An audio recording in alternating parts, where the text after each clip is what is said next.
اور ابھی آپ کو خبر دیں، کراچی کے شارع فیصل پر واقع نسلہ ٹاور کے بلڈر ابو بکر نے سپریم کورٹ کے فیصلے پر نظر ثانی اپیل دائر کرنے کا اعلان کر دیا۔ انہوں نے کہا ان کے پاس ٹاور سے متعلق تمام دستاویزات موجود ہیں۔ انہوں نے یہ بھی کہا سب اجازت نامے اور اضافی زمین کی فیس دینے کے بعد ماسٹر پلان ڈپارٹمنٹ اور KMC نے اجازت دی۔ تمام اجازت ناموں کے بعد نسلہ ٹاور بنا ہے۔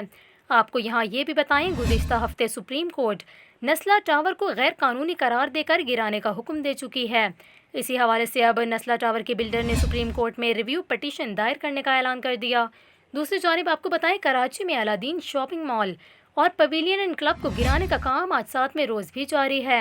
شاپنگ مال 20% مسمار کیا جا چکا ہے۔ الادین شاپنگ مال مسمار کرنے کے دوران بھاری مشینیں مسلسل حرکت میں ہیں۔ اس حوالے سے director anti encroachment east Khurshid Mukarram نے بتایا 2 مشینیں الادین پارک اور 4 مشینیں پویلین اینڈ کلب میں کام کر رہی ہیں۔